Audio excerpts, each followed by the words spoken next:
আজকে আমরা পড়ব হইল my home district. My home district. দেখো এটা হচ্ছে আমার নিজ জেলা, আমার নিজ জেলা। দেখো আসলে আমরা কিন্তু হইলাম কিশোরগঞ্জের মানুষ। কোন জায়গার মানুষ? কিশোরগঞ্জের মানুষ। এবং এই যে পড়াটা, এই পড়াটাও আমরা কিশোরগঞ্জেরই পড়া। এটা আমাদের কিশোরগঞ্জের যে তোমার বিখ্যাত জিনিসগুলা রয়েছে, মানে যেগুলা উল্লেখযোগ্য জিনিস আছে সেইগুলা এই প্যাসেজের মাধ্যমে তুলে ধরছেন একজন ব্যক্তি। তিনি হইল মামুন।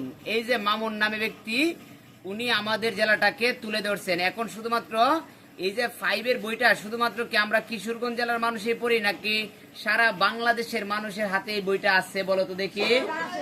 হ্যাঁ, আমাদের কিশোরগঞ্জের কাহিনী এই মামুন সাহেব সারা বাংলাদেশের কাছে তুলে ধরছেন। তাইলে specially thanks to mister Mamun. এই আমরা বিশেষ করে কৃতজ্ঞতা ধন্যবাদ জানাতে চাই এই মামুন সাহেবকে। ঠিক আছে, এই মামুন সাহেব কিন্তু আমাদের জেলাটাকে সারা বাংলাদেশের কাছে তুলে ধরছেন। ঠিক আছে, তাহলে দেখো আমরা প্যাসেজটা পড়ি। দেখো আমরা কতটুকু সৌভাগ্যবান, আমরাও পড়তেছি, সারা বাংলাদেশের 64 জেলার মানুষও পড়তেছে। তাইলে দেখো একটু আমরা পড়ি। ডিস্ট্রিক্ট, মাই হোম ডিস্ট্রিক্ট মানে আমার নিজ জেলা, আমার নিজ জেলা, আমার নিজ জেলা। এরপর দেখো এটা আমরা তোমাদেরকে একদম সহজ এবং সাবলীল ভাষায় বুঝিয়ে দিই, যেন এটা তোমাদের মাথায় অনেক দিন পর্যন্ত টিকে থাকে। দেখো বলছে read about Mamun's home district. বলছে এই যে মামুনের নিজ জেলা সম্পর্কে পড়ো। মামুনের নিজ জেলা সম্পর্কে পড়ো মানে মামুনের নিজ জেলা সম্পর্কে পড়তে গিয়ে আমরা আমাদের নিজের জেলাটাই পাইয়া গেলাম, ঠিক না?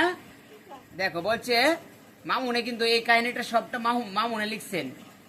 বলছে my home district is Kishoreganj. এই যে দেখো বলছে আমার নিজের জেলা, my home district is Kishoreganj, যে আমার জেলা হচ্ছে, আমার নিজ জেলা হচ্ছে কিশোরগঞ্জ। এই কিশোরগঞ্জ বানানটা তোমরা দেখে নিবা, আমরা দেখে নিব, সবাই দেখে নিবে। ঠিক আছে, কিশোরগঞ্জ বানানটা কিন্তু অনেকেই অনেকভাবে লিখে, কিন্তু এইটা হচ্ছে তোমার একদম কারেক্ট বানান, KISHORE, কিশোর। এরপর হচ্ছে GANJ, গঞ্জ, Kishoreganj. My home district is Kishoreganj, আমার নিজ জেলা কিশোরগঞ্জ। আমার নিজ জেলা কোথায়? কিশোরগঞ্জ। একটু পড়ার চেষ্টা করো এবং এটা থেকে কি কি শিখলা সেটা মাথার মধ্যে ধরে রাখার চেষ্টা করতে হবে। দেখো এরপরে বলছে কি, দেখো এরপরে বলছে it is about 145 kilometre from Dhaka. এই কে কে দেখতেছেন আর কে কে দেখেন না, একটু ভালো করে দেখেন। বলতেছে যে it is about 145 kilometre from Dhaka. এইটা ঢাকা থেকে 145 কিলোমিটার দূরে। কোথায়? হ্যাঁ, এটা ঢাকা থেকে 145 কিলোমিটার দূরে। তার মানে ঢাকা হচ্ছে, দেখো Dhaka is the capital of Bangladesh. Dhaka হচ্ছে বাংলাদেশের রাজধানী। আমাদের সারা বাংলাদেশটাকে যদি আমরা পরিচিতি করাইতে চাই, সর্বপ্রথম আমরা ঢাকাটাকে ইন্ডিকেট করে থাকি। ঢাকা থেকে সুসং দুর্গাপুর কতটুকু দূরে, ঢাকা থেকে তোমার কিশোরগঞ্জ কতটুকু দূরে, ঢাকা থেকে তোমার ময়মনসিংহ কতটুকু দূরে, ঢাকা থেকে জামালপুর কতটুকু দূরে, ঢাকা থেকে মনে করো আশপাশের যে তোমার জায়গাগুলো আছে সেগুলো কতটুকু দূরে, সিলেট, রাজশাহী, কুমিল্লা, বরিশাল সবগুলো জায়গাকে আমরা সর্বপ্রথম ঢাকাটাকে চিনি। ঢাকা থেকে আমরা এটার একটা টার্গেট করে থাকি, মানে ঢাকা থেকে এটার দূরত্বটা কতটুকু। ঠিক আছে, কারণ ঢাকা আমরা বাংলাদেশের সবাই চিনি। ঠিক আছে, তাইলে ঢাকা থেকে কিশোরগঞ্জের দূরত্বটা কতটুকু? 145 কিলোমিটার। 145 কিলোমিটার। দেখো it is a district headquarters. এটা হচ্ছে এই হেডকোয়ার্টার্স মানে হচ্ছে সদর দপ্তর। কি এটা হচ্ছে তোমার জেলা সদর দপ্তর। এটা হচ্ছে কি জেলার সদর দপ্তর, মানে এটা একদম জেলাটা একদম সদর দপ্তরে উপস্থিত। ঠিক আছে, it is a district headquarters, এটা হচ্ছে জেলা সদর। এটা কি জেলা সদর। দ্য ডিস্ট্রিক্ট হ্যাজ 8, দেখো দ্য ডিস্ট্রিক্ট হ্যাজ, এখন যে এই জেলাটাতে কি কি আছে সেটা একটু দেখো। দ্য ডিস্ট্রিক্ট হ্যাজ 8 মিউনি, দেখো এই বানানটা তোমাদের একটু ভালো করে দেখতে হবে, মিউনিসিপ্যালিটিস, দেখছো, দেখো MUNI মিউনি, CIC মিউনিসিপ্যালিটিস, LITIES লিটিস। এটার মানে হচ্ছে মিউনিসিপ্যালিটিস মানে হচ্ছে তোমার পৌরসভা। কিশোরগঞ্জ জেলার মধ্যে 8টা পৌরসভা আছে, 13, দেখো 8 municipalities, 13 upazilas, 108 unions and 1745 village. দেখো কিশোরগঞ্জ জেলার মধ্যে আছে 8টা পৌরসভা। কি কি আছে? 8টা পৌরসভা। রাইতে মনে দেখতেছো কিনা? এটা আমাদের বেসিক নলেজ। এই কিশোরগঞ্জ সম্পর্কে আমাদের এটা হচ্ছে আমাদের একদম যে মৌলিক জ্ঞান, প্রাথমিক জ্ঞান সেটা। 8টা পৌরসভা, দেখো 8টা পৌরসভা আছে, 13টা উপজেলা আছে। 13টা উপজেলার মধ্যে আমরা যে তারাইলে বসবাস করি না, এই তারাইলেও কিন্তু এই 13টার মধ্যে একটা, ঠিক আছে। 13 উপজেলা আছে, 13টা উপজেলা আছে, 108টা ইউনিয়ন আছে। 108টা কি আছে? 108টা ইউনিয়ন আছে এবং 1745টা গ্রাম আছে। এই গ্রাম, দেখো তোমাকে যদি কেউ প্রশ্ন করে যে কিশোরগঞ্জ জেলার মধ্যে গ্রাম আছে কয়টা, গ্রাম আছে তোমার 1745টা গ্রাম আছে, 1745টা গ্রাম আছে। দেখো এরপরে আমরা দেখে নেই, the name Kishoreganj comes from the name of an old landlord known as Brajakishore Pramanik or Nandakishore Pramanik. এই যে দেখো যে কিশোরগঞ্জ নামটা কোথা থেকে এসেছে, দেখো এই যে the name Kishoreganj came from the name of an old landlord. এই যে পুরাতন একজন জমিদার, এই পুরাতন দুজন জমিদার, একজন হচ্ছে তোমার ব্রজকিশোর প্রামাণিক আর একজন হচ্ছে নন্দকিশোর প্রামাণিক। এই দুজন ব্যক্তির নামানুসারে, এই দুজন ব্যক্তির নাম থেকে কিশোরগঞ্জ নামের উৎপত্তি।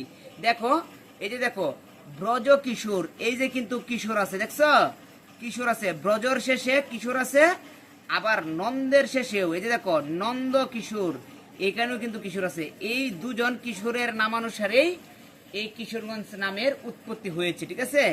দ্য এরিয়া অফ কিশোরগঞ্জ, দেখো দেখো municipality is about 10 square kilometre.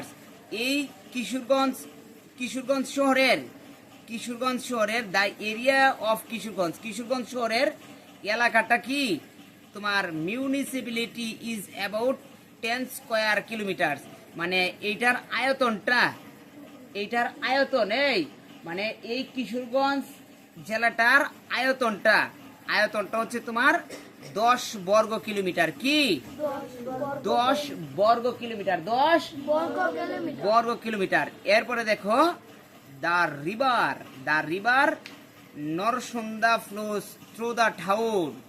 এই শহরের ভিতর দিয়ে আবার বয়ে গেছে। এই যে থ্রো মানে হচ্ছে বয়ে যাওয়া, এই শহরের মানে কিশোরগঞ্জ শহরের ভিতর দিয়ে বয়ে গেছে নরসুন্দা নদী, ঠিক আছে। এরপরে দেখো Kishoreganj is a small town. এই কিশোরগঞ্জটা একটা ছোট্ট শহর। কিশোরগঞ্জটা কি শহর? কিশোরগঞ্জটা হচ্ছে একটা ছোট্ট শহর। বাট দেখো there are many important places in and around ইট।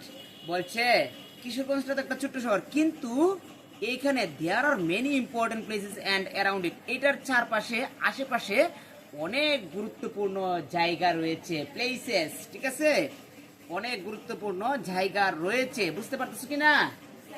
আমরা কিন্তু গাইডের ভাষা ব্যবহার করতেছি না, যেভাবে তোমাদের কাছে যেটাকে সহজ লাগে সেই ভাষাটাই আমরা ব্যবহার করতেছি, আমাদের আঞ্চলিক ভাষাটা ব্যবহার করতেছি। দেখো এরপর বলছে কি, the largest Eid prayer grounds called Sholakia Eid ground, হ্যাঁ, and the well known government Gurudayal college R in the town.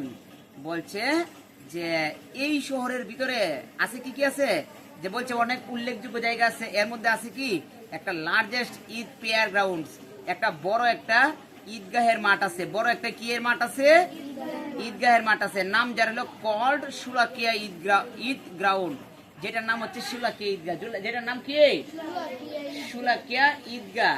Sholakia ঈদগাহের মধ্যে শুধুমাত্র আমরা কিশোরগঞ্জের মানুষরাই নামাজ ঈদের জামাত আদায় করি না, মানে দেশের প্রত্যন্ত অঞ্চল থেকেও দূর দূরান্ত থেকেও এই জায়গায় তোমার সুলাকিয়ার মাঠে নামাজ পড়ার জন্য আসে। তোমরা কেউ সুলাকিয়ার মাঠ দেখছো? দেখছো কি? আশরাফুল ইসলাম দেখছো নাকি? কেমন মাঠটা? কতটুকু ছোট নাকি বড়? অনেক বড়, অনেক বড়। কত বড় না? অনেক বড়। এটার ভিতরে অনেক বড় বড় রেইন ট্রি আছে, মানে অনেক বড় বড় রেইন ট্রি গাছ আছে। এরপরে দেখো আরো কি কি আছে, এই দেখো। এরপরেও আমাদের well known government Gurudayal college R in the town. এই শহরে আরো আছে একটা সুপরিচিত, ওয়েল নোন একটা সুপরিচিত সরকারি গুরুদয়াল কলেজও রয়েছে। গুরুদয়াল কলেজ দেখছো কেমন? গুরুদয়াল কলেজে তোমাদের পড়াশোনা করার স্বপ্ন আছে কি? আছে? হ্যাঁ, আমি নিজেও কিন্তু একজন গুরুদয়ালের স্টুডেন্ট, ঠিক আছে। আমি আমার একাডেমিক পড়াশোনা গুরুদয়াল কলেজ থেকেই সম্পূর্ণ করেছি, ঠিক আছে। এখন দেখো এটা আমরা কি করব, এটা কি দেওয়া আছে যে একটা সুপরিচিত কলেজ আছে যেটার নাম হচ্ছে গুরুদয়াল সরকারি কলেজ, ঠিক আছে। তোমাদের গুরুদয়াল সরকারি কলেজে তো পড়াশোনা করার মন মানসিকতা থাকবেই, এছাড়া আরো যে পাবলিক ইউনিভার্সিটিগুলো আছে সেইগুলোতেও পড়াশোনার স্বপ্ন দেখতে হবে, ঠিক আছে। মানে স্বপ্নটাকে অনেক বড় করে মেলে ধরতে হবে। দেখো এরপরে কি আছে, পিপল, ওই দেখো পিপুল ফ্রম মেনি ডিস্ট্রিক্ট, দেখো people from many districts come to this place, হ্যাঁ, টু সেলিব্রেট ঈদ। এটার মধ্যে দেখো কি বলছে যে পিপুল ফ্রম মেনি ডিস্ট্রিক্ট, এই যে আমি এটা কিন্তু আগে করেছিলাম যে এটা থেকে এই জায়গায় অনেকজন লোকজন অনেক জায়গা থেকে আসে, ঠিক আছে। পিপুল ফ্রম মেনি ডিস্ট্রিক্টস, অনেক জেলা থেকে অনেক মানুষ আসে কোথায়? Come to this places to celebrate Eid. এই জায়গার মধ্যে সুলাকিয়া মাঠের মধ্যে ঈদ উদযাপন করার জন্য আসে। দা পাগলা মস্কো, দেখো এখন আরো এই পড়াটা করতেছে, মজা লাগে না? ভালো লাগতেছে কিনা? এক হইলো আমাদের নিজের পড়া, আর হইলো আমাদের এই কাহিনীটা আমরা পড়তেছি, এই মনে করো ভালো লাগতেছে। কেন ভালো লাগতেছে? যে নিজের দেশের পড়া, নিজের পড়াটা নিজেরা পড়তেছি। দা পাগলা মস্কো, দা পাগলা মস্কো ইজ অলসো, দেখো is also in my home district. এই যে তিনি বলতেছেন, এই যে তোমার মামুন সাহেব বলতেছেন কি যে আমার শহরে এছাড়াও দা পাগলা মস্কো, এছাড়াও আমার শহরে রয়েছে পাগলা মসজিদ রয়েছে। কি রয়েছে? পাগলা মসজিদে যাও তোমরা? 5 বার গেছো, 5 টাইমস। হ্যাঁ, প্রতি ওয়াক্তে এখানে কিন্তু পাগলা মসজিদে খুব সুন্দরভাবে নামাজ পড়ানো হয় এবং অনেক মানুষ তাদের মনোবাসনা পূর্ণ করার জন্য এই তোমার পাগলা মসজিদের মধ্যে অনেক প্রকারের দান খয়রাত করে থাকে, ঠিক আছে। অনেকে অনেক উদ্দেশ্য নিয়ে, শুনতেছো কিনা, অনেকেই অনেকের উদ্দেশ্য হাসিলের জন্য এখানে মনে করো কি করে থাকে, মানত করে থাকে। এবং এখানে তোমার অনেক মানুষ এসে নামাজ পড়ে, ভালোও লাগে, অনেক ভালো লাগে। দেখো আমরাও মাঝে মধ্যে নামাজ গিয়া পড়ি, ঠিক আছে। তোমার আম্মু আব্বু গিয়া নামাজ পড়ে, না পড়লেও পড়বে গিয়া। দেখো হ্যাঁ, নামাজ মহিলাদেরও নামাজ পড়ার সুব্যবস্থা রয়েছে। এখন দেখো এরপরে দেখো কি বলে, এই দেখো এটা আমরা কিশোরগঞ্জ শহরের ভিতরের কাহিনীটা পড়ে ফেললাম, কিশোরগঞ্জ শহরের ভিতরের কাহিনীটা পড়ে ফেললাম। এরপরে আছে কি আউটসাইড দ্য টাউন। এখন আসো এই কিশোরগঞ্জ শহরের বাইরে কি কি আছে, কিশোরগঞ্জ শহরের বাইরে কি কি আছে। You can visit the port of ইশাকান of Jangalbari. এই মানে কিশোরগঞ্জ শহরের বাইরে আছে তোমার কি, যে ইশাকার জঙ্গলবাড়ি নামে একটা বাড়ি আছে। ইশাকার জঙ্গলবাড়ি নামে কি আছে? বাড়ি আছে, ঠিক আছে। এখানেও তোমরা কেউ কেউ যাইতে পারো, আবার নাও যেতে পারো, তবে আমরা গিয়েছি, ঠিক আছে। এরপরে দেখো you can also see the Shah Mohammad mosque at 11 Sindur. এছাড়াও এখানে আরো আছে কি, you can also see the Shah Mohammad mosque. At 11 Sindhu. 11 সিন্ধুতে তুমি গিয়া দেখতে পারবা কি, 11 সিন্ধুতে তুমি গিয়ে দেখতে পারবা আছে তোমার একটা মসজিদ আছে, একটা এই মসজিদের নাম হইলো তোমার শাহ মোহাম্মদ মস্কো, ঠিক আছে? শাহ মোহাম্মদ মস্কো। এই যে এই মসজিদের সিনারিটাও কিন্তু আমাদের বাম পাশে দেওয়া আছে, ঠিক আছে? শাহ মোহাম্মদ মস্কো। আচ্ছা, এরপর আছে কি নিয়ার দা ফুলেশ্বরী রিভার, মানে ফুলেশ্বরী নদীর কাছে you can see the Shiva temple of Chandrabati. এখানে গিয়া তুমি কি কি দেখতে পাইবা? You can see the Shiva temple, একটা তুমি শিবা মন্দির, টেম্পল মানে হচ্ছে মন্দির, শিবা মন্দির তুমি দেখতে পারবা, হ্যাঁ, অফ চন্দ্রাবতী, ঠিক আছে? চন্দ্রাবতীর একটা শিবা মন্দির দেখতে পারবা। আচ্ছা, এরপরে আমরা চলে যাই, এরপরে দেখি আমরা কি আছে এটা একটু দেখে নি, কি কও? এখানে কিন্তু আরো কয়েকজন দেখা যায় কি উল্লেখযোগ্য কয়েকজন ব্যক্তির ছবি এখানে দেওয়া আছে, দেখো এই উল্লেখযোগ্য কয়েকজন ব্যক্তির ছবি দেওয়া আছে। এর মধ্যে প্রথম জনের নাম হচ্ছে, এই শুনতেছো কিনা, হাতের তোমাদের এই উপরে দেখো এখানে 3টা ছবি আছে, 3জন কিশোরগঞ্জের ফেমাস ব্যক্তি। একজন হচ্ছে উপেন্দ্র কিশোর রায় চৌধুরী, ওনার নাম হচ্ছে উপেন্দ্র কিশোর রায় চৌধুরী। আর উনি হচ্ছেন জয়নুল আবেদিন, এই যে উনি হচ্ছেন জয়নুল আবেদিন, ঠিক আছে? এরপরে ওনারা 3জনই বিশেষ মানে এক একজন এক এক বিষয়ে দক্ষ, দেখো। এরপর উনি হচ্ছেন সৈয়দ নজরুল ইসলাম, উনার নামানুসারে কিশোরগঞ্জ শহরে একটা সুন্দর হাসপাতাল রয়েছে, ঠিক আছে? সৈয়দ নজরুল ইসলাম মেডিকেল কলেজ অ্যান্ড হাসপাতাল, ঠিক আছে? হাসপাতাল আছে। এই তোমাদের ফ্রেন্ড যে তোমার হামিম এখানে বর্তমানে ভর্তি আছে, কিন্তু সে জ্বরের কারণে সে এখন এখানে ভর্তি আছে, হ্যাঁ, সৈয়দ নজরুলে ভর্তি আছে এবং আজকে ইনশাল্লাহ সে বাড়িতে আসতেছে, ঠিক আছে? এখন দেখো এরা 3জনের কি কি বিশেষত্ব সেটা আমরা একটু পড়ে নি, দেখো। এই এই এই উনার নামানুসারে যে তোমার হাসপাতালটা আছে খুব সুন্দর, অনেক সুন্দর, হ্যাঁ, ও মানে এটার যে তোমার যে হাসপাতালটা যে মনে করো যে আউটডোরটা এত সুন্দর গার্ডেনিং করে রাখছে, যে মনে হয় না যে হাসপাতাল, রুগীরা গেলে এটার মধ্যে মনটা তোমার একদম প্রফুল্ল হয়ে যায়, ঠিক আছে? এটা একটু শহর থেকে দূরে, কিন্তু গেলেই অনেক ভালো লাগে, ঠিক আছে? তো রুগীরা যদি তোমার মেডিসিনের পাশাপাশি একটা সুন্দর পরিবেশ পায় তাহলে খুব তাড়াতাড়ি কিন্তু সুস্থ হয়ে যায়, ঠিক আছে? আচ্ছা, আমরা এরপরে পড়ি, দেখো। Kishoreganj is also the home district of some famous people. দেখো কিশোরগঞ্জে এছাড়াও কি কি আছে, কিছু সাম ফেমাস পিপুল, কিছু তোমার বিখ্যাত ব্যক্তি রয়েছেন, কিছু বিখ্যাত ব্যক্তি রয়েছেন, ঠিক আছে? বিখ্যাত ব্যক্তি রয়েছেন, একজনকে দেখো Chandrabati the first women poet of Bangla literature was born here. বলছে যে বাংলা সাহিত্যের প্রথম মহিলা কবি চন্দ্রাবতীর জন্মও এইখানে, চন্দ্রাবতীর জন্ম এই আমাদের কিশোরগঞ্জ শহরে।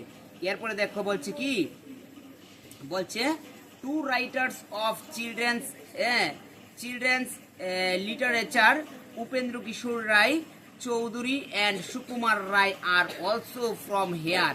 এই যে দেখো 2জন লিটারেচার, 2জন শিশু সাহিত্যিক, 2জন লেখক, দেখো 2 রাইটার্স অফ চিলড্রেন্স লিটারেচার, 2জন শিশু সাহিত্যিক, একজন হচ্ছে উপেন্দ্র কিশোর রায় চৌধুরী এবং আরেকজন হচ্ছে Sukumar Roy Chowdhury are also from hair.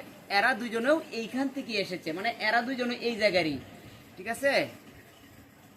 এরপরে বলছে the great painter Zainul Abedin comes from Kishoreganj too. এই যে দেখো বলছে যে বিখ্যাত গ্রেট পেইন্টার, বিখ্যাত চিত্রশিল্পী, বিখ্যাত চিত্রশিল্পী জয়নুল আবেদিন, এই যে জয়নুল আবেদিন, বিখ্যাত চিত্রশিল্পী জয়নুল আবেদিনেও এই আমাদের কিশোরগঞ্জ থেকেই এসেছে, ঠিক আছে? এরপরে দেখো বলছে Syed Nazrul Islam the first acting president of Bangladesh, যে আমাদের দেখো সৈয়দ নজরুল ইসলাম, যিনি কিনা আমাদের এই কি বলছে, Syed Nazrul Islam the first acting president of Bangladesh is also from here, যে প্রথম যে তোমার রাষ্ট্রপতি, ঠিক আছে, বাংলাদেশের রাষ্ট্রপতি, ফার্স্ট অ্যাক্টিং প্রেসিডেন্ট, আমাদের যে প্রথম যে তোমার রাষ্ট্রপতি, উনিও তোমার কোথা থেকে এসেছে, ইজ অলসো ফ্রম হেয়ার। ইনিও, এই যে তিনি কে, সৈয়দ নজরুল ইসলাম, এই তিনিও তোমার এই জায়গা থেকে এসেছেন, মানে কোথা থেকে এসেছেন, কিন্তু তোমার এই কিশোরগঞ্জ থেকেই। I love my home district, আমি আমার নিজের জেলাটাকে খুব ভালোবাসি, আমি আমার নিজের জেলাটাকে কি করি, খুব ভালোবাসি। এটা লিখেছেন, মনে করো কে লিখেছেন, লিখেছেন হইল, কে লিখেছেন, লিখেছেন মামুন সাহেব। মামুন সাহেব লিখেছেন, সারা বাংলাদেশের মানুষ এই কাহিনী পড়তেছে, ঠিক আছে। এই প্যাসেজটা কিন্তু অনেক গুরুত্বপূর্ণ, আমি এটার বাংলাটা পড়ে দিলাম যেন